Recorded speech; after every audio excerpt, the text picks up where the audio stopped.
and their passion for the game they love. Okay, you don't know what that means. We're going to break that down throughout this podcast today. This is episode 96. 96. We have a very own coach from Eastern University, and he has been with the program since 2018 as a coach, but he also he works along the way with other coaches in the rankings. In 2024, he had a very very good season, and I'm not saying that just to be ugly. It was a classic. I mean, this guy had a 20 game winning streak in 2024. Right now they're going to be doing some great things here in the future. And Coach Scott Reno, how are you doing today, sir? I'm doing well. Thank you for having me. And it's good to have you in here. I mean, you are a brother and a friend that I consider a friend. And before we came on air, I know you're doing some great things with the program. I'm hoping and wishing and praying that you can have a successful season. And I want to say warmer season. I know you don't really care about that part, but I'm going For to say sure. warmer season. Well, Coach, I want to talk about a few things that we're going to get right into it. How to prepare these high schoolers that are trying to get in college baseball, because we know right now everybody wants to go D1. Everybody wants to go D1. Everyone thinks they're D1. And, we talked before we came on the air. You're getting some quite a good roster of new guys coming in. How do you prepare this upcoming 2026 class to prepare, and also tell the difference how D1 is just like D3, just a different level? Yeah, I mean, the biggest difference, physicality, right? Physicality. The physicality between Division 3, Division 2, Division 1. You're going to have some muddied waters in there. I mean, you'll have a couple of the top D3s that can beat D2s and D1s. But really, the success that you're going to have is physicality. So one of the biggest things from a preparation standpoint, be in the weight room. Mm. Get physical. I think that's going to be the biggest thing. You also see in the transfer portals the um, D3s jump into D1s later on in their careers, and that Yeah. that happens because maybe they'll be later bloomers, and they'll jump because they've had really good careers, and they're a little more physical now, so they can play at a little bit higher level. So college baseball has jumped in the past 5, 6, 7 years Yeah. throughout all the divisions, which is great. But physicality, I would say, is the number one thing. Getting stronger in high school, so then you are prepared for a hard and grueling freshman year. I think that's the biggest difference. I like that, Coach. Hard and grueling. Basically, I'm saying this. Coach is not saying this. I'm saying this. If you're not mentally prepared for the grind, you may not have a spot on the team.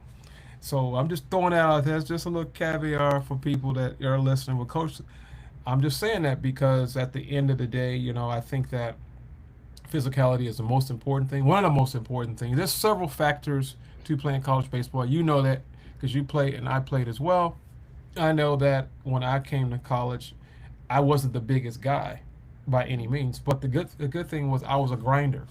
And it wasn't the grinding these kids think is grinding. I'm not talking about that type of grind. I'm talking about I'm the first one at the field. I'm the last one at the field. I'm asking my coach, what can I do? What do I need to do? Um, Everything. I was always the first and always the last. Always, always. It wasn't any exception. Even if I was playing, that's just something that I think that a lot of players don't have. I'm not saying it all, but a lot of them don't have, and I think it's because of the root of the foundation they have. That's just at home. That's just my opinion, because I coach as well, but you know that, and I do know that there's a few other things that we could talk about that I would like to talk about to prepare these high schoolers, because they think that just because they're hitting 400 in high school, they're going to be hitting 400 in college. So besides the physicality, what else do you think that high schoolers need to prepare for to get to that next level? Yeah, I mean, you said mentally you need to be there. It's hard going from a high school schedule to a college Oh, schedule. Just going from your lifting at 6, 7 a.m. to your classes, to your individual practice, to your team practice, and your body wears down, but mentally you break down because there's more of a demand in your classes. Being able to juggle everything, and for the most part, this is the first time that you are moving away from home. Mm. If you're living in a dorm and you don't have mom and dad anymore, and mentally preparing, being able to do the best that you can to stick to a schedule in high school and being organized. Because if you can do that, then it's setting yourself up to be organized and prepared for the mental side of college as well. Because you are an adult now, you do have to take care of your own laundry. You have to get down to the dining hall. But then, I mean, baseball is such a game of failure. You have to set yourself up in the most or the best way for you to succeed. So the mental aspect and organization is crucial leading up to your college career as well. I like that. I like that. What you just said, because I personally believe with you. I'm 100% with you. The physicality is number one, and the mental aspect. But in high school, we don't talk about the mental aspect that much in general. And they don't hear that very much. I mean, and sometimes they don't hear it in college until maybe as you get closer towards the season. But I think that's something that you need to prepare for before you start getting to that next level, because sometimes it's hard to prepare when you're in the heat. When it's hot, it's hard to prepare. Your mind is not, you Yep. can't make that shift, especially when you're 18 and 19 years old. Which leads me to that next question, talking about the transfer portal, um, which we talked about before we came on the air.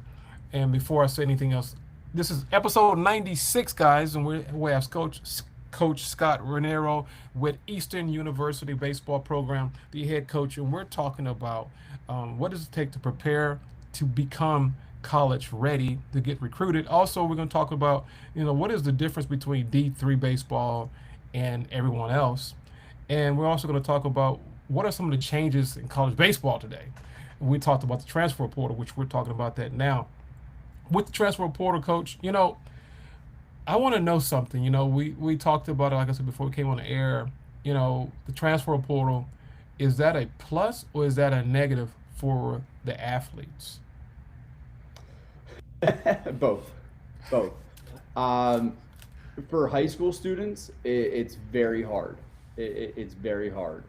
Um, you're going to see more people go JUCO. You're going to see more talent go to Division 3, um, because you look at the Power Four. A lot of them are uh, scooping up a lot of the really talented ones in the transfer portal.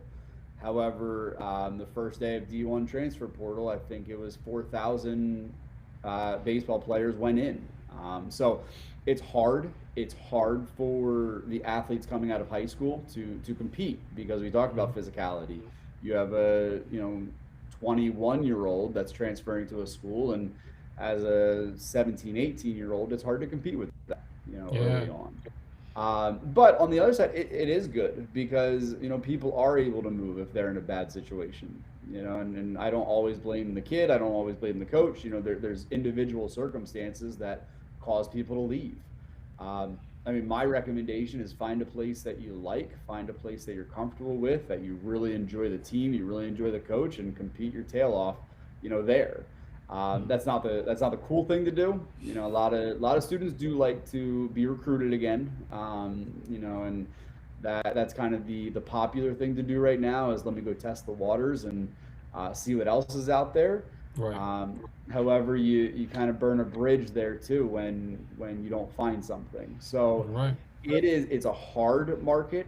It's hard for the guys that want to transfer, and it's hard for guys that are coming in that are first years that want a spot and they want to play, and it's challenging. So even for Mhm. us, Division 3, we're talking to a lot more students that are higher caliber than we were probably 5, 6, 7 years ago, Mm. because everything's gotten better, and the landscape has changed drastically. Changed. Yeah, I mean, coach, that's pretty good. I mean, I think as a competitive baseball athlete, it's either going to make you or break you. That's my opinion. And due to the circumstances, you cannot. I mean, I'm going to say it. You can't be weak. You Hmm. can't be weak emotionally and mentally and physically because you probably won't make it. And I'm saying that because, Yeah. which you know, I'm here in South Florida. You know that, and I've seen at least, coach. This is what I've seen. At least 6 out of 10 guys that I know that was so happy to get that offer from a D1 school, and the parents are like, "Love, I want to get a D1." I mean, we ain't talking to the kid. We're talking to the parent. The parents said, "Well, he's going D1. He's going D1, Yep. D1, D1, D1, D1." And then all of a sudden, you know, as I'm watching these kids from a distance, and they didn't even make the team. Hmm. They're going back home, or they didn't play because they're living a pipe dream through their parents.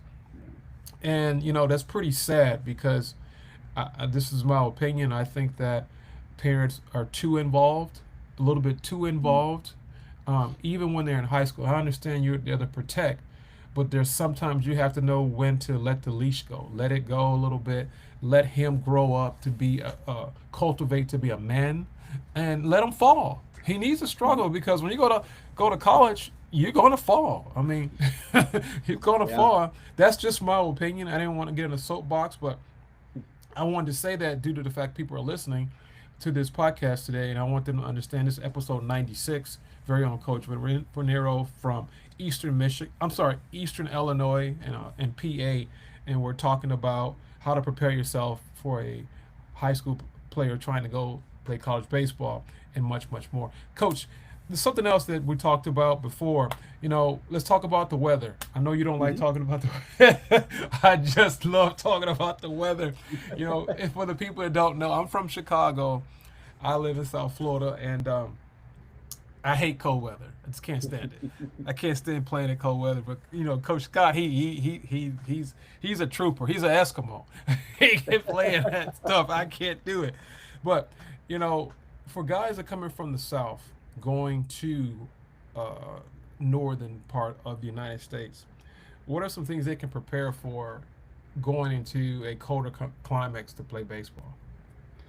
Yeah, nothing will prepare you the first couple weeks. Right. So You our said our nothing. catcher from last year was from Puerto Rico.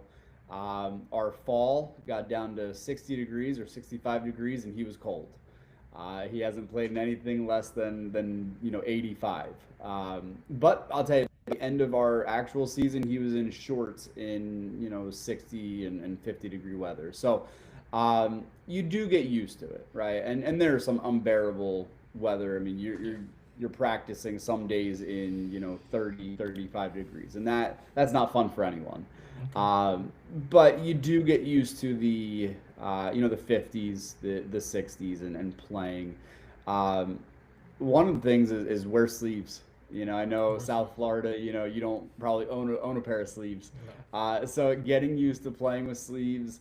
But our pitchers, that's the biggest difference. Typically, our pitchers are, coming in. They're not used to wearing sleeves. They're not used to preparing in colder weather. Giving them ample time to warm up is crucial because once your blood's flowing, once you're sweating, you're fine. You're Yeah. not really worried about the cold anymore. Um, but getting to that point is huge. So to prepare for coming up north, learn how to take your arm care, learn how to take your Serious. stretching, your dynamic stretching seriously because that's going to be crucial to make sure that you are ready to compete. Not just okay, let me blow through this because I'm used to warm weather and you wake up and you're Ready warm to and go. you're good. But actually going through your warm up routine so then you're ready to go for the rest of the practice or rest of the game, whatever it may be. I like that, Coach. Which we talk about D3, which you coach a D3 program. My question to you is: we know that there's no athletic scholarships for the guys that are thinking about going D3 because they didn't get that D1 or D2 offer, and just say they decide to go to your program. Let's use for example. What are some things that they need to do to position themselves to play for you? Because I have a guy that was trying to go to your school, Yeah. so for the guys that are listening, they can try to prepare themselves because that D1 opportunity didn't come, or that D2 Yeah. didn't come, or that JUCO didn't come, but they got the grade. So how you prepare for them to get to D3 to play college baseball, what would you tell them? Yeah, I mean the first thing is grades, right? Get the highest grades you can, and that's going to be for any division, right? Because you're looking at D1s now that they can give 35 scholarships, and I know probably four conferences that will do that. You know, Power Fours. Everybody else, they're not going to do it. They're not. So you're going to also have to make sure that you get the best grades possible to make it affordable there too. So for Division 3, yeah, there are scholarships for academics. There's none for athletics. So position yourself the best you can academically for any of the divisions. It could be getting $100 athletically in a Division 2, but you're still paying a lot of money. You need to make sure you do very well in the classroom. So that's the first thing. Make sure that you are positioned or have positioned yourself to succeed in the classroom so you can get the most out of the scholarship opportunities that a school has. Okay. Now, I'll tell you, I mean, for us in Division 3, we go up against the D2s up here. We go up against the smaller D1s in a recruiting standpoint, and that's what we want. I don't want the guys that just kind of fall back, like, okay, well, I'm just going to go play Division 3 and have fun. There are days baseball is not fun, and I'm sorry to say, I mean, it's hard work. Now, granted, I love the fact that we are still an amateur, division. I don't have to worry about too many NILs and money and all of that. So I love being around our guys. I love doing it, but it takes the same level of dedication. You're waking up at 6 or 5:30 for a 6 or 7 a.m. lift. You're going to class. You're going to my individual at 10. You're going to a team practice later on. You have study hall. You're a college athlete. It doesn't matter what division you are. So the understanding that you may be playing Division 3 baseball, you're still there to do a job. You're still there to succeed. And what that's going to carry into is your career. Correct. And I mean, you look through the draft. There were 2 or 3 drafted in Division 3, and Mm-hmm. then there was a more of a handful that went from Division 3, transferred to Division 1, and then got drafted. Mm-hmm. So it may or may not happen, right, from a drafting standpoint, but it could be a marketing career, it could be a Correct. nursing career, it could be anything. All of these things, how you prepare in life is, or for baseball, for life, anything, it all is consistent with what you do. I got you. I mean, and based on what you just said, correct me if I'm wrong. I think Division 3 is getting just as competitive as Division 2, and also NAIA as well, which we don't talk about that, and that's another animal within itself. But Division 3 is getting more competitive because of the transfer portal. That's Mhm. just my opinion, and people have to accept that no matter where you go, it's going to be competitive, right, Coach? It's going to be competitive no matter where you go because there's so many transfers. I mean, there's only so many spots for each school. Yeah. Yep. For each school, I mean, how many transfers you said it was? I mean, it was ridiculous. Was it four Yep. thousand? 4,000 just in a 2-day span entered into the portal. I mean, this. I mean, we'll talk. Let's talk. I mean, you're a coach. I'm a coach. You coach a higher level than I am, respectfully, I honor that. But at the end of the day, there's only so many spots for every Mhm. school. Every school. Now, I do understand that players are getting financial support from sponsors Mhm. and companies. I get that part, but at the end of the day, you got to think about it. Are you going to play? What's the purpose? What was your goal from the beginning? Before this money came, before all this stuff came out, what was your main goal going into college? My main goal, and you can say something about your goal. My main goal was to play college baseball as high as I can and get as close as I can to get drafted. That was the main thing for me. But I do understand there's other parts to that. Mhm. You got to keep your grades up. You got to go to class. You got to stay out of trouble. Once we put that part, you have to Yep. stay out of trouble. You have to do whatever the bylaws is for that school and that college and that program that you're going for. Because a lot of times people don't think, well, I'm going in. I'm just going to do it. I'm do what I do. And I said that because I was talking to a father a couple days ago, and this guy was at a JUCO, and I trained one of his son, trained his son, and the father said it's pretty sad. This guy was from Florida. He went up and I think it was Pennsylvania, somewhere up there, DC area, and failed JUCO. Mm. I'm like, how do you fail JUCO? You must don't do nothing because it's difficult to fail JUCO. I mean, I said that because it goes back to what you said, preparation. I think preparation is something that we continue to give more of our listeners and boys and moms and dads and sisters and girls. They need to be more prepared. Mm. And more prepared doesn't mean go to all these showcases. No, it doesn't. Please, would you please talk about that? I'm so tired of hearing, well, I'm going to this showcase and I'm going to visit this school.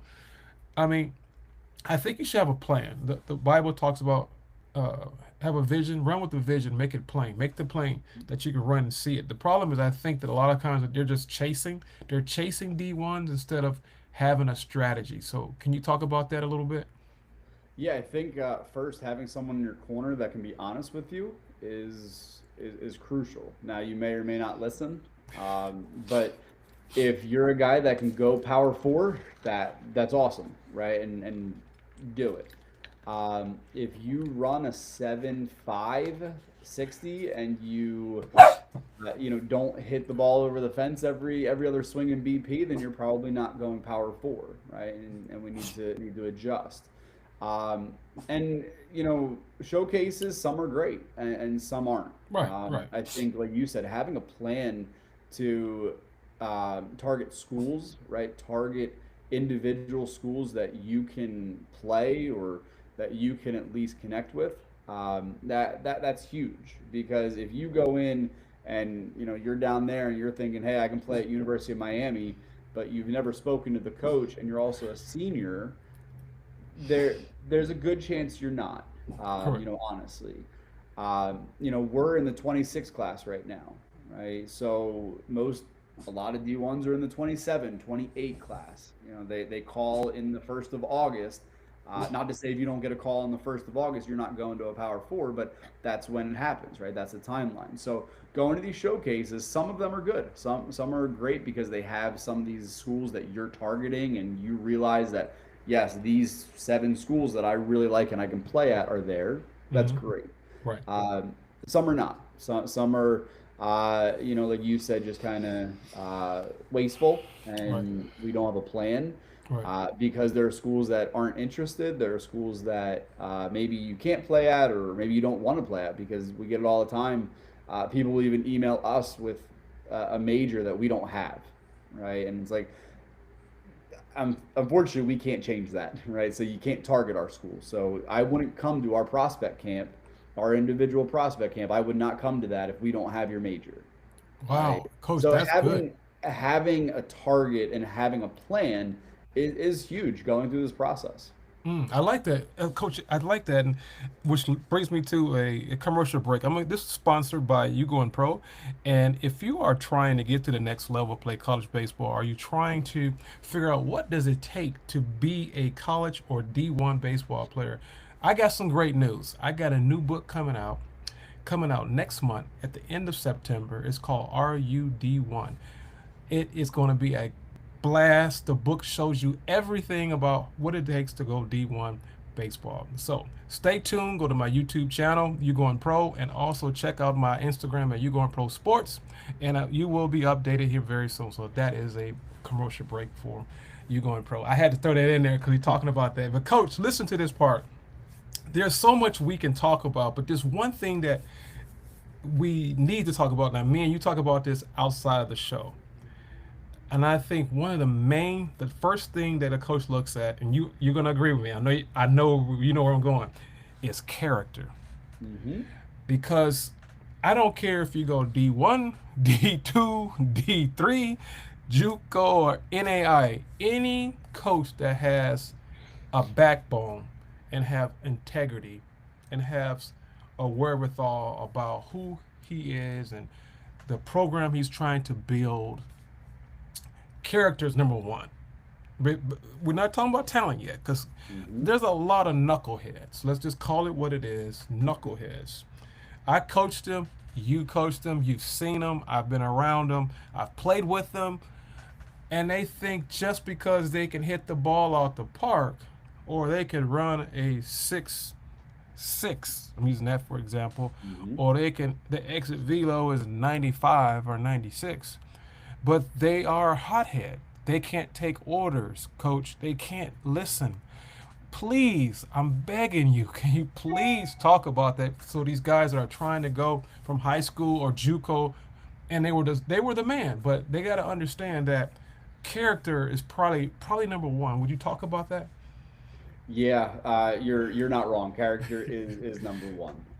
Going through the recruiting process, when I tour you or when I call you afterwards or whatever it may be, I tell everybody the same thing. I don't want headaches on my team. I have too much to do that I don't want headaches.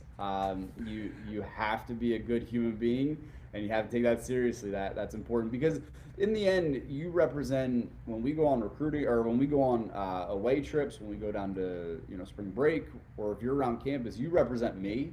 You represent the university. You represent your family. You represent yourself, and you should take that seriously. And how you act is a direct or is in direct relation to me.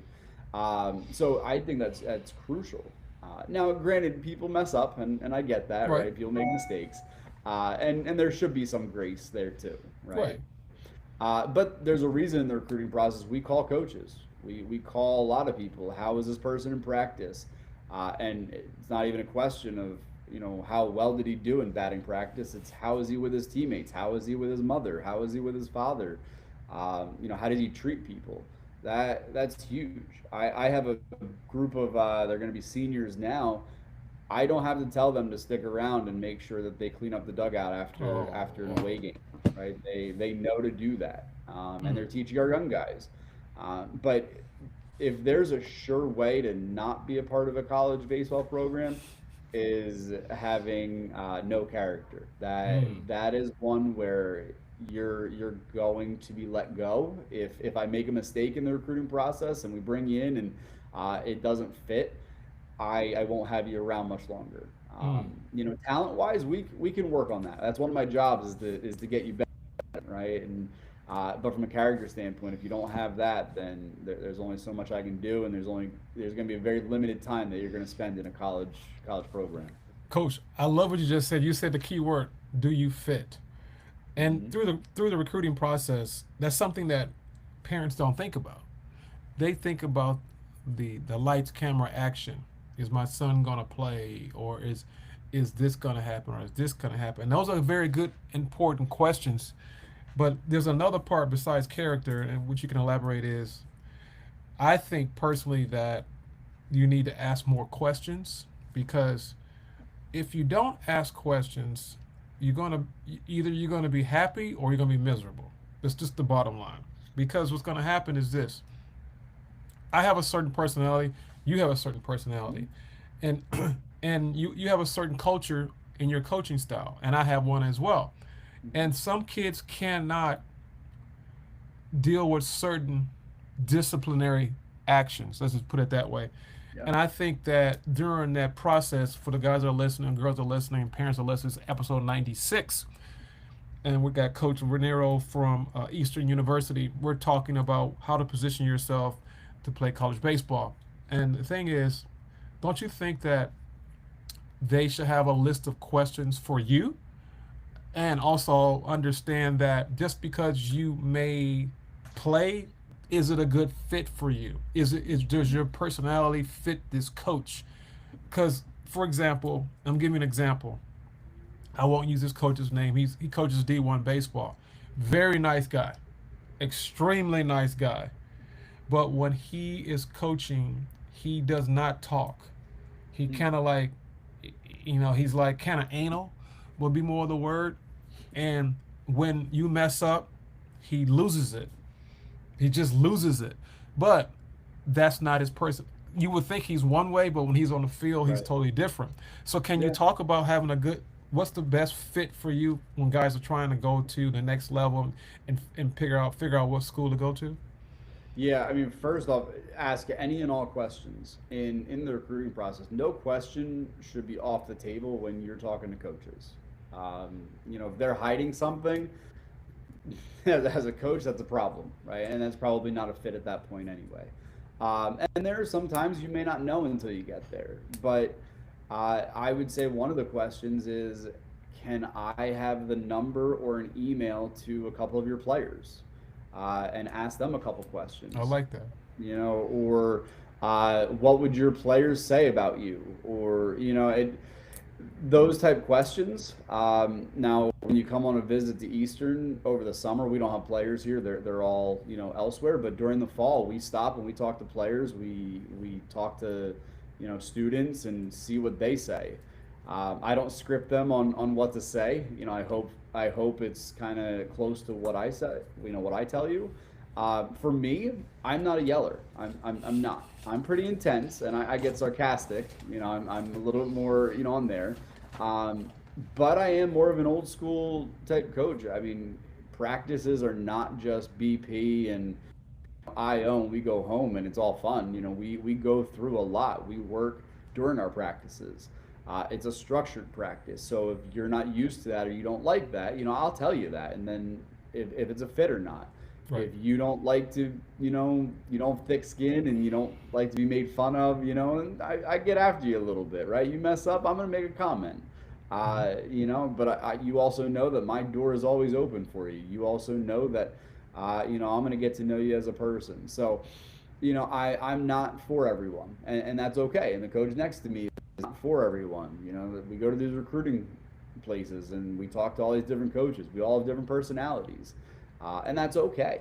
Right. That's okay. So not every coach, not every school, not every position is going to work for you. But I think that's also a big reason that there is a transfer portal as well, is because we don't ask the hard questions early, or recruits don't ask the hard questions early. So then they're just very excited about whatever offer they get. So let me go here, but then either the coach wasn't honest, or maybe they were honest and they just weren't listening and they don't like it there, right? So I think it's really important to find that fit and ask Mhm. any and all questions to see if it is a fit. It's a job interview. When I go on tour with you, it's a job interview for you and it's a job interview for me. You have to find that right fit. I like that, Coach. That's great information, Coach. I got another question. Talking about for a guy that's a senior, it's just because it happens. Some guys just don't get recruited due to the fact. Let me use this for example. They just not their school may not be a baseball school because that does happen. Very Yeah. seldom, but it does happen. There may be this guy that's a dark horse. He's a grinder. He's just at a school that don't have a program. That's just Mhm. what it is. What would be a couple 2 steps you'll tell him or tips he can take because a lot of times they know to contact coaches, but how Mhm. should you do that for that guy that's a senior and trying to go play baseball somewhere? What would you tell him at a D3 school or any school? What would be Yep. 2 tips you can tell him to help him? Yeah. Send an email with information, right? Don't just say, "Hey, I'm interested in your school." List why, list the school, because we also know what generic emails look like, right? Hey, coach, I'm interested in your school to play baseball, right? That doesn't give me any information that you want to actually come to Eastern. So I will Okay. say, if I get email like that, I delete it. They Okay. don't have any interest in Eastern. Okay. But with video, with your metrics, video is the most important part. Now, when you're doing a video and you're just going out with an iPhone or whatever have you, the first 30 seconds are the most important.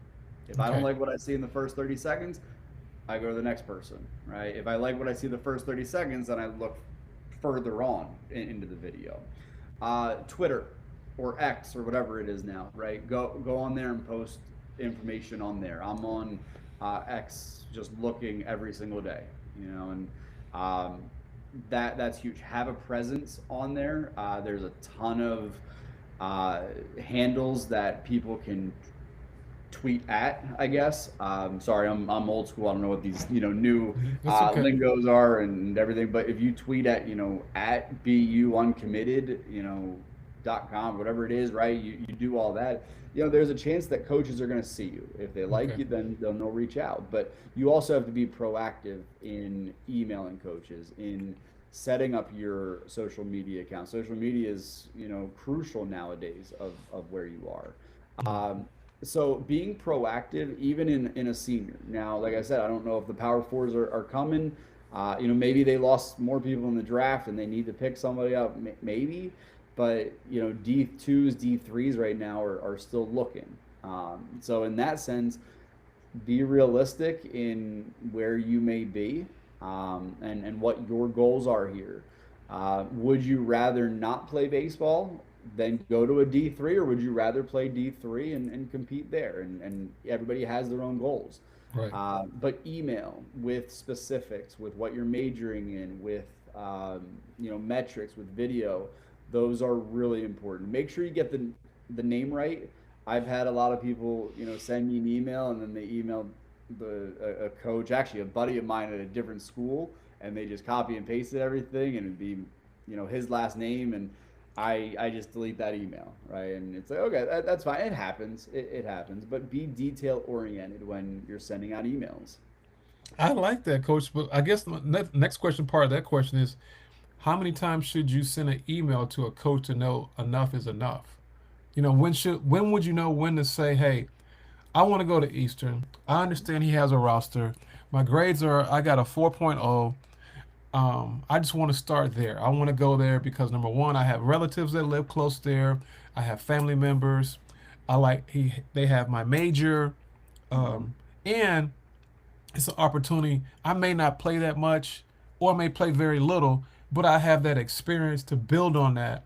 And worst comes to worst, if I get redshirted, whatever, I get redshirted, but I'm still getting that experience and I'm getting my education. I got family there.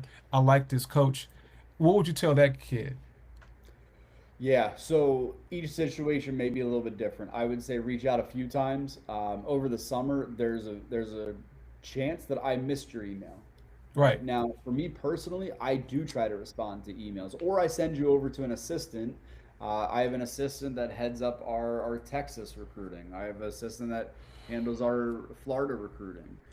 So I may send you to a different coach and have them respond. But then there are also times that we miss emails. So I Okay. would say a few times, three, four, within a couple weeks. I wouldn't do it every day, right? I got Give you. us some time. I try to respond to everybody. Not everybody does that, and that's okay. But Right. I try to Right. respond, or at least my staff does. So if we don't, there's a good chance that we may have missed it. Um, but for me and a lot of D3s, interest matters. So staying current is crucial. But then eventually, you're not getting the answers that you want. You're not getting the responses that you want. You kind of have a feel. I mean, it's a lot like dating, right? You're texting a person, you're talking to this person, and then that relationship goes south a little bit. You can tell, Yeah. right? You can tell. You can have a feel. Get crickets. Um, so yeah, and now I try not to do that. Try not to just what they call as ghost kids. Like I try not to do that, right? But um, there's sometimes I miss emails for Yeah. sure. Okay. I like that, coach, what you just said, because a lot of times, you know, people make these generic emails Hmm. and they Hmm. expect for you to respond. And I'm like, well, that email is kind of, you didn't put much effort into it. You just sent the Right. email Yeah. just to see what happens. And that's something that I'm talking about as well in my book coming out, about how to respond, how to connect with coaches. But also goes back to what we talked about, have a plan. Okay, you hit this school, hit another school, this school, have a list and why you think that this is a good school or why Yep. this is not a good school. Because a lot of times you got to have a plan. I personally believe in a plan. You got to have a plan. You got to know where you're going. And, there's a lot of schools, but also you got to make sure it's a good fit. Yeah. There's another thing we're going to talk about is get in where you can play, get in where you can fit in. Because a lot of guys go places because their friend went there, or their mother Mhm. graduated, or their dad graduated there. I think it's very important to understand that the game has changed quite a bit in college. It's changed in every aspect, at every level, from D1 to D3, even at JUCO. I mean, because I interviewed Mhm. a guy, JUCO, and he's like, JUCO is serious. They don't play. I mean, for the most part, not all schools, but for the most part, I think that it's very important for that because you got to understand you're only going to play baseball for 4 to 5 years. That's it. The bottom line, it's over. And with that, I want to talk about they need to understand that besides having character, besides having a plan, besides having a good fit with the coach, the one thing that we need to talk about is, are you a team guy or are you a me guy? Hmm. That's a subject that we deal with is, are you a team guy or are you a me guy? Can you explain the difference between a team guy and a me guy, and what are you looking for? Yeah, I mean, you can pick out the team and the I guys real quickly. The team guys are the ones that help set up and tear down practice, right? Those are the guys that will connect with others to get down to the field and help each other out. Those are the guys that are also, if they don't do well that day, they're not pouting, they're not upset, they're happy that you won, right? The I guys are the exact opposite. You win, you go over three at the plate. You're not happy. Now nobody's happy going over three, but having a team bought in to winning it is crucial. So I'll take a team guy over an I guy any day. Now in college, for us at least, the I guys don't always play. When I see that, they're the ones that aren't really playing, because I also need to know that you can get a bunt down in the ninth inning. I need to Yes. know that you can, with two strikes, put a ball in play to the second baseman and move a guy over. Um, though those are the people that win baseball games. They're not the flashiest. They don't have the highest batting average. They don't, uh, have everything that people look at and they're like, wow, that's a great season. But those are the guys that win you baseball games. Mm. So team guys and having that attitude, because you said go to a place that you can play. And I'll tell you, I would say go to a place that you have a chance to play, because you know if you have a chance to play, then you're going to compete, right? And Correct. whoever wins that job wins that job. Right? Every given year, you're competing for a job. If you're a freshman or if you're a senior, you're competing. You're competing for a job. So go to a place that you can compete for a job at least. If you lose, you lose, right? If Right. you if you Right. lose out on the job, you didn't do well this season, and Right. that happens. But Right. you can also tell if you don't lose that, or if you lost a job, how do you respond to that? Are you supporting the guy in front of you? Because a team guy will support the guy in front of you, but he'll also compete his tail off in practice Right. to then beat that guy out. Right. Right? And you never know Competition. what's going to happen, right, Coach? Somebody may get hurt. You never Exactly. know, but stay ready. Stay ready, get ready, and be ready. That's what I said. Stay ready, be ready, and get ready. Yeah. You talked about earlier about D3 converting over the transfer portal to D1, possibly Mhm. if you can make that transition. I remember a story right before the World Series, if I'm not mistaken. University of Auburn. I remember watching this clip, and this guy plays for Auburn. He came in at bat, and he hadn't played that much, but he was a D3 guy the year before. He's a Mhm. graduate student. This Yep. is this is true. So go look up on YouTube, D3 guy. I think he pinch hit, came in and pinch hit, and I think he got a home run or a game-winning hit or whatever it was, something to that degree. And they made a big deal out of that. And that guy Yep. is a team guy. I don't know his name, but I know he Mhm. played D3 for first three years, and his graduate year he went to the University of Auburn. I think his previous year just went past. That's just a good testimony to give people hope. He lived his dream to play D1 baseball. Mhm. And sometimes guys are late bloomers. That's just what it Yeah. is. Some people are just later bloomers. I mean, you may not play in the MLB or you may not play minor league baseball, but you had an opportunity to get your education to position you to be able to work in the workforce and do something Yeah. productive, live a dream. Um, can you talk a little bit about that if you don't mind? Yeah, I mean, your experience matters, right? What you want out of your experience matters. And now, granted, as a coach, my experience and what I need from a team may not align with, what your experience and what you want matters, right? I love guys just transferring out. I don't really want a full team of guys doing that, even though that's the popular thing to do now. I want guys that want to buy into what we're building, and what we're doing here. And some people aren't. Some people want the extra stuff, and that's okay. Right. So it's building what your experience you want, but I always say just be honest with each other, right? As a coach, be honest. As a player, be honest. What do you want from an experience? But any division, any sport is going to help prepare you for life. It's going to help prepare you for the workforce, or how to be a father, or how to be a husband. You learn a lot of life lessons in whatever the experience, good or bad, on how to be successful in your career, whatever that may be. I like that, Coach. I know we talked about this, but there's one other question I forgot to ask you that I'm looking at my notes. I'm just thinking about something based on what you said.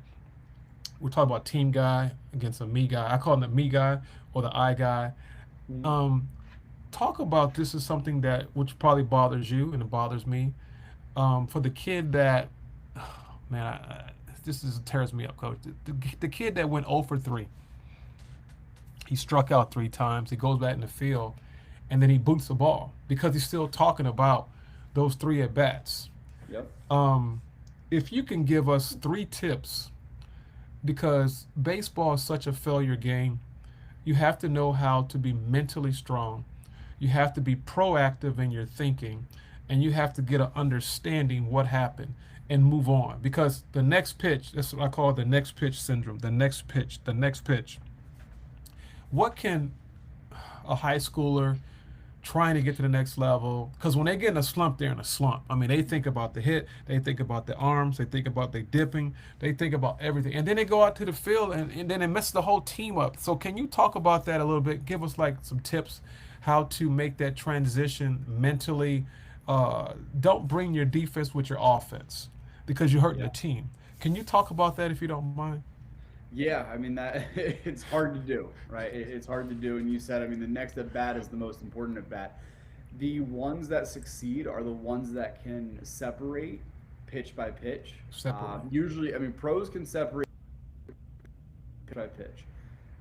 College players separate at bat by at bat, right? How fast you can separate them, good or bad. You hit a home run, the next at bat, it doesn't matter, Right. right? So having an outlook of what the overall goal is, because if you go 0 for 3, that doesn't mean you're going 0 for 4. And to be honest, sometimes it does mean you're going to go 0 for 4. And if you do take it into the field, it does take you over to the next at bat. You are going to go 0 for 4. But the guys that slump for maybe 1 game, slump for 2 games, and that's it, those are the guys that can turn around very quickly. So how to do that? It's hard, right? And I think one of the biggest things on learning how to do it is through experience, right? Just doing it, and then dissecting afterwards, and then being able to be mature and have a self conversation. Hey, how was it today? What did I do wrong after the game? What can Right. I adjust? What can I do? But when your outlook during the game is just to compete, and go in and have that competition, uh, confident mindset, then you won't worry necessarily of what each at bat did. You're going to worry about what can you do to help the team next, right? Right. I would also say from that standpoint, have a notebook in the dugout. Write things down. Write it down, because it doesn't matter if it's in baseball or anything. When you get it out of your mind and get it onto a page or phone or whatever it is, usually it doesn't bother you as much anymore. Um, so write it down. Hey, Hmm. I felt like this at this at bat, right? And you may not be able to do it right away, but Correct. hey, I saw this, I didn't see it well. He's throwing this. You can dissect what you just did, or what you did during the game, and then you can also really have that honest conversation with yourself after the game, because you have to grow up and be mature. And one of the things doing that is, having that honest conversation with you afterwards. Mm. If you go 3 for 3, but all of them were capped, or end capped, singles to the right side, I'd say personally that's not a great day from a swinging Correct. standpoint, but you Correct. helped your team win. So you Correct. can take the good and the bad there too. So not everything's as bad as you think. Not everything's as good as you think. Coach, which this talks about the next thing I want to talk about is visualization and meditation. That's something else that we don't talk about as coaches as well.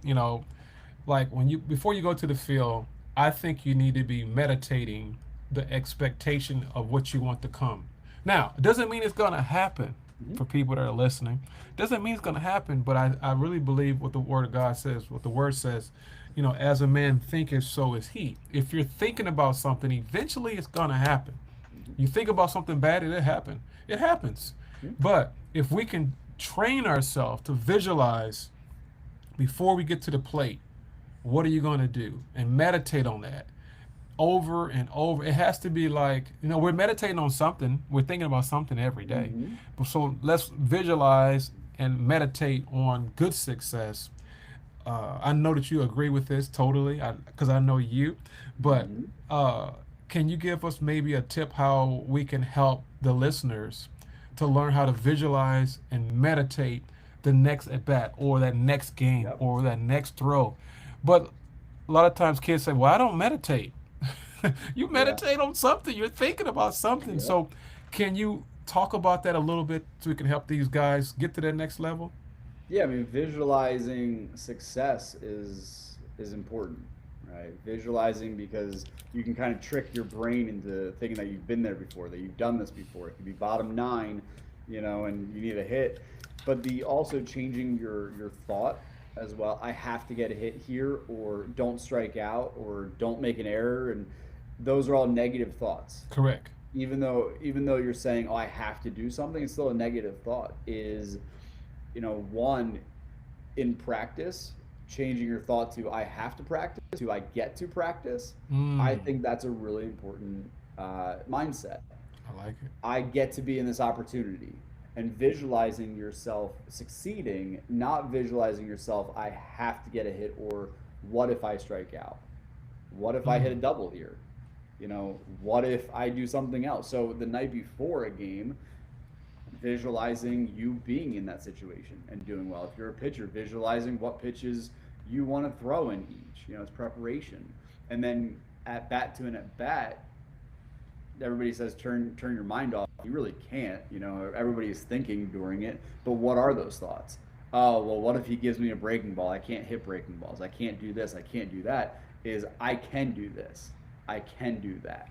Right? I can make this play. So it's shifting your negative thoughts into different positive thoughts, and not of putting added pressure to yourself.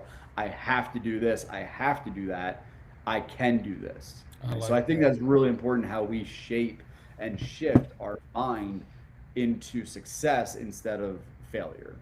Man, that's good stuff, boy. I have to give you a standing ovation. That is like awesome what you just said because there's some things that we don't really talk about a lot as coaches. And I guess because we expect them to know this, Yep. especially when you got like 20 guys you're coaching or 25 guys. You're like, man. And so as we get older, we start thinking about things. I mean, I'm getting older every day. You're getting older too. You start thinking, man, because I'm coaching travel baseball. I'm asking the kid like, what are you thinking about? Well, I was thinking about my Hmm. sister because she was sick and da da da da, or my mom and da da da. I'm like, whoa whoa whoa whoa whoa, you cannot be thinking about that when you're playing baseball. Yes. You got to be able to put that stuff to the side. But I think it's because of the lack of preparation and repetitions. Repetition doing Yep. because like pros, they know this is what I do. This is my job. This is something that puts food Yes. on the table. Either I'm gonna do good, bad, or it's a lesson. That's what I call it, good, bad, or a Hmm. lesson. I personally like lessons, but you got to grow and mature on some things because which leads me to my last question before we close out is can you tell the listeners this is the question to value their college baseball opportunity? In other words, value it because it goes quick. Yeah. I'm talking about that, coach, because I put that's one of my chapters in my book. I'm like, listen, it goes by so fast, it makes your head spin. And you be thinking, man, well, I wasted time, which we talked about earlier in the episode about a kid who went to JUCO and he was a great baseball player in high school, but he farted around and got kicked out because he was chasing some girl or Hmm. he had his values mixed up. You know, let's talk about, we're going to close it out with this. And, why is it so important to value every pitch, every opportunity? Because then guess what? Something happens. You tore your ACL up. You hurt your knee or your career is done. You had something happen. For example, for me, I got in a car accident. But I did value my opportunity, coach. Yeah. You better believe I valued every minute, and I was hurt when it didn't happen again. But it goes by so fast. And with that, the last second part is I didn't have a plan when I got out of college. I'm just telling you, coach, I didn't have a plan. All I wanted to do was play baseball and try to get to the highest level, play pro Mhm. baseball. That's all I wanted to do because I wasn't prepared and no one taught me. I was the very first one to go to college in my family, and have a scholarship. But I'm saying that because we have to be more prepared for the end game, not just the beginning game. Because once the season's over with, I know a lot of guys they don't know what to do, coach. They're lost. Mhm. So closing out with the question is, explain to the listeners that this opportunity doesn't last forever. Value your time and have a plan of action. Yeah, you're getting a degree because you're getting a degree Yep. because you have to get a degree. Doesn't mean that you really want that degree, and doesn't mean you're gonna get a job, but it does put you in a position. So, can you talk about those two things before we close out? Yeah, for sure. It certainly does go by fast, right? And somebody at some point in your life will tell you you aren't good enough, that you can't play anymore, right? Maybe it's you, maybe it's a coach, maybe it's Ooh, a parent, a scout, whatever it is, right? It yes, could be an MLB manager in yes. 30 years say, hey, it's time to hang it up, Time to right? hang it up. But at some point, somebody's going to tell you you aren't good enough. And what do your memories want to be, right? What is the lasting impression that you want to put on? Is it being an eye guy, right? Is it that, or is it being a team guy? And I'll tell you my experiences.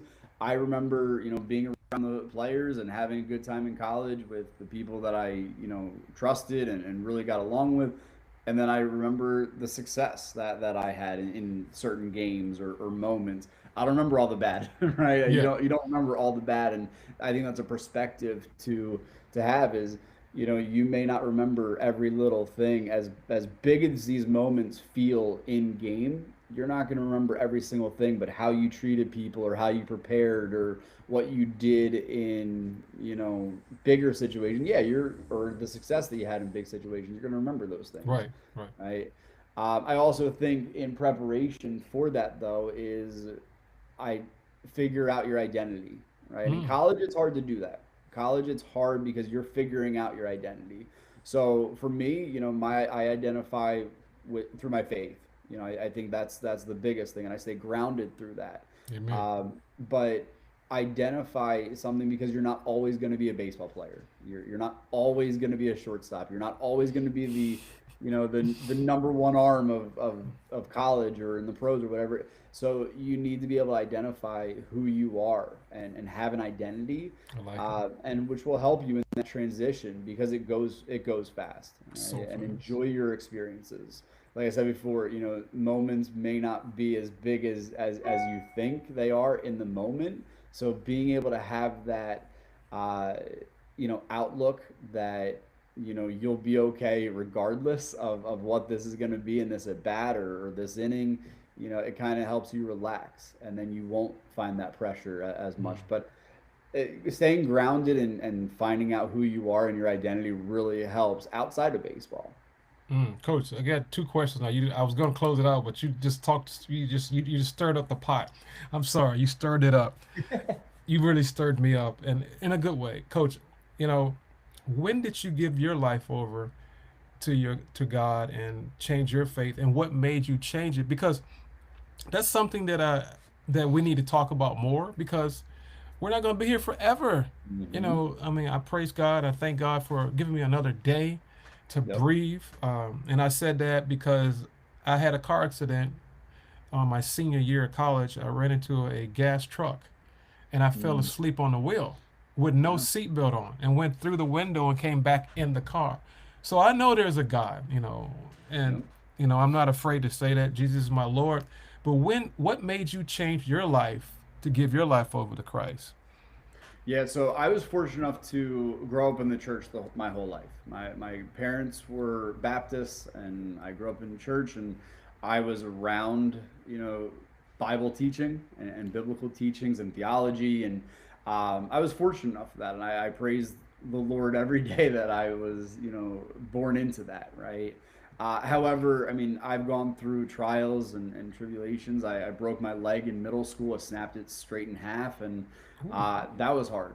You know, that was hard because it was in indoor soccer. I had baseball coming up, and I was very, athletic driven, right? Everything was athletics, everything was sports, everything. And I realized, okay, well, I'm taking time off, and can't play. okay, well, who am I, right? And then, what is athletics compared to life?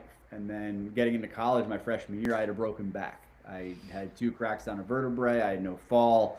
You know, I learned through those different experiences, breaking bones and concussions, and uh, you know, to learn to trust the Lord and have a different perspective, because I can have my desires and I can have my way, and it's like, okay, well, I want this and I want that. But in the end, when you put your faith in the Lord, all things work to the good who believe in Him, and it may not be your will, right? And That's and I right. know that verse gets jumbled up a little bit and people misinterpret, but your will aligns with God's will. Amen. And I think that's really important to learn that, we do have free will, but we also have to obey and trust in what the Lord has in us, or for us.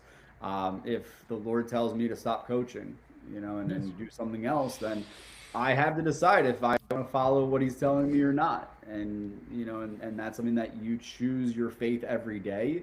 It's Hmm. not just, a one and done. Right. And as much as this is the turning point in my life, but you choose to live out your faith every day, and to follow Jesus. And um, I think that's a crucial part, because there are times, from the time I broke my leg and broke my wrist and did other things, to the time I had a broken back, to being a father. There are times you go through an ebb and flow of your faith. You have your spiritual highs, you have your spiritual lows. But I think one thing that's constant is your trust and your faith in Jesus and what He has That's right. for us eternally, not just in the immediate. Amen and amen. I totally agree with you, brother. Amen. My last question is this, and this is a good question. It's a trivia question for you. Okay. So, you have this pick four guys. Who is your Mhm. Mount Everest baseball players of all time, if you had a Mount Everest players, and why? Okay. That's different. You didn't All expect right. that's a curveball right So, there. so I'm going to tell you right now. First off, or one of them is Tony Gwynn. I Okay. love Tony Gwynn. I think he is one of the best pure hitters of baseball. Of all time. Some of the stats from a strikeout standpoint is just unbelievable, unbelievable. Ted Williams, I think Ted Williams is up there because of Teddy. him, going to war during his prime, still winning the Triple Crown, after I think that's crazy. Um, That's Teddy oh and man, see, after Quinn. that, I also have, I mean, I'm a big Ken Griffey Jr. fan. I Okay. don't know if I'd have him top four. I don't know. I mean, Barry Bonds. I mean, you have the steroids that come with him, but I mean, obviously, you have over 700 home runs. I'm gonna say favorite pitcher of all time, Pedro Martinez. Why you Okay, pick Pedro? Why Pedro? that changeup was Deadly. devastating, devastating. And I think the way he competed, I think was a little bit ahead of his time. It's time. The changeup, the way he could throw it whenever. Because I always tell our pitchers, our freshman pitchers, because they're like, "Oh yeah, I have a changeup," and then I look at them like, "You don't really have a changeup.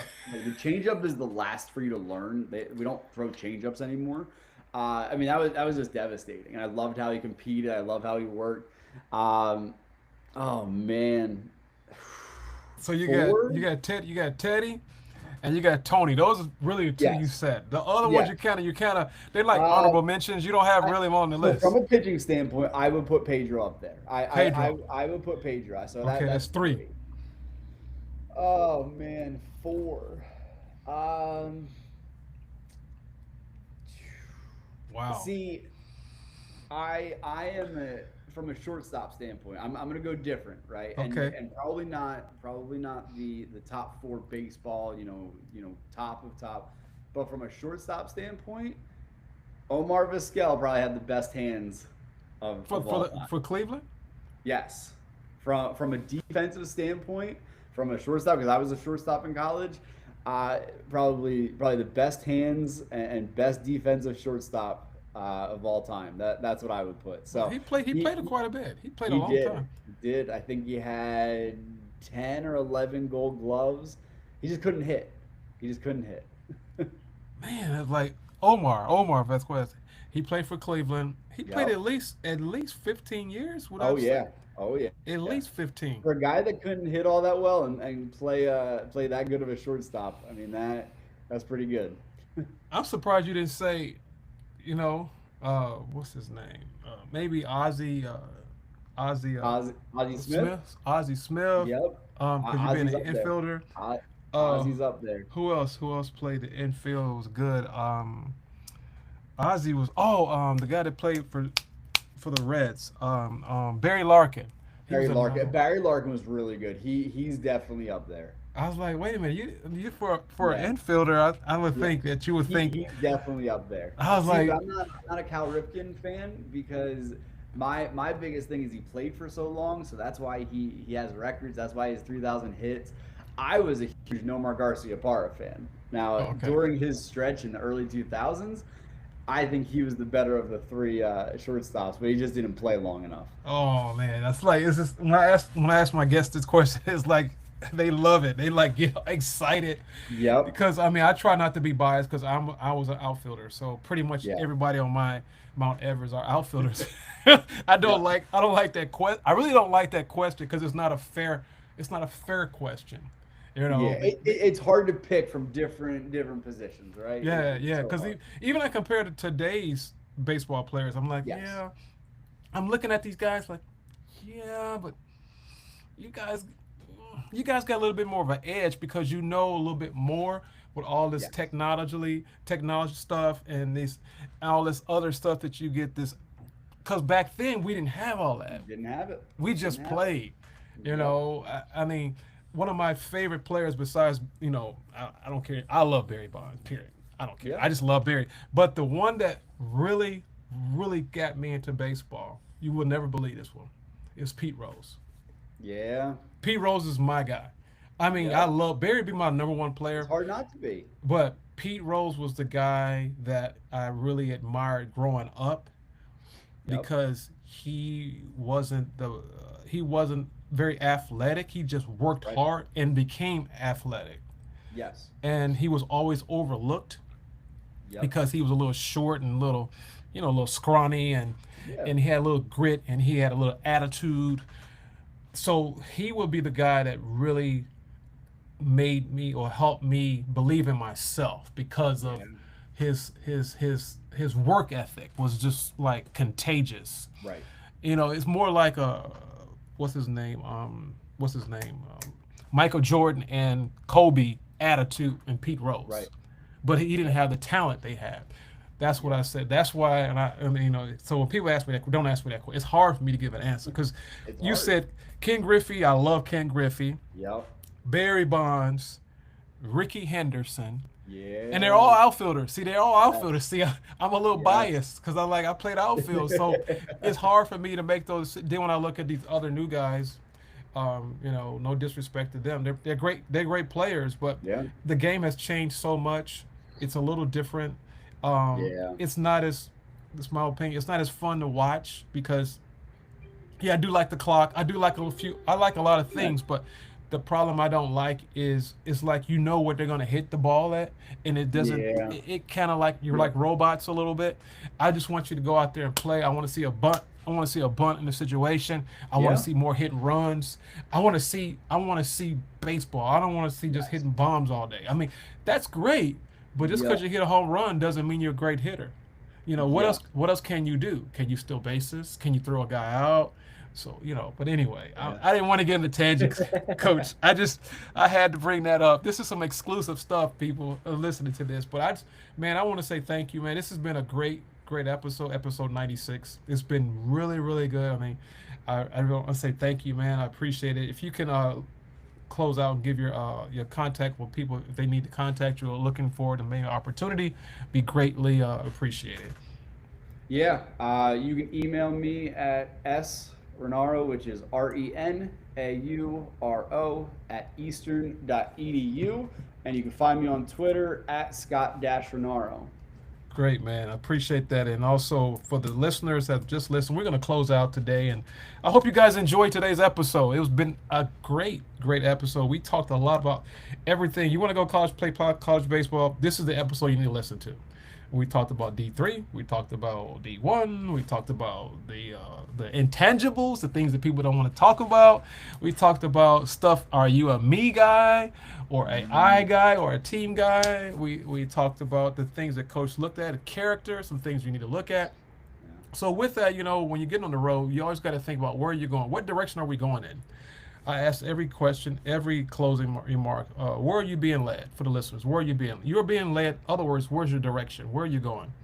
And the reason I said that because I personally believe people with a lack of vision, a lack of focus, don't know where they're going. They run scattered. So the question is, where are you being led? The first letter in the word led is L. L. God gave us ears, so I ask everyone to listen. I need you to listen and do more listening and then less talking. And also with that, listening it has a lot to do with faith. Where's your faith at? You got to have ears to hear. Faith comes by hearing and hearing the word of God, which leads me to the next letter. It's E. E stands for execute. Faith without works is dead. You have to execute everything that Coach has said today. I challenge you. I can guarantee you this. You may not get everything, but if you take one tip that we talked about today, I can guarantee you'll be in a better position tomorrow if you use it. Execute it. The next letter is D. D stands for dominate. Dominate everything that God's given you the talent to do and be the best you. I can only be you. You can only be you. You can't be me. Be the best you. This is Coach Laurie, my very own Coach Scott Renaro at Eastern University. I appreciate it, Coach. God bless you, man. Hey, take care, brother. Love you. Thank you, man, you. for everything. Appreciate you having me. You're welcome. Bye-bye.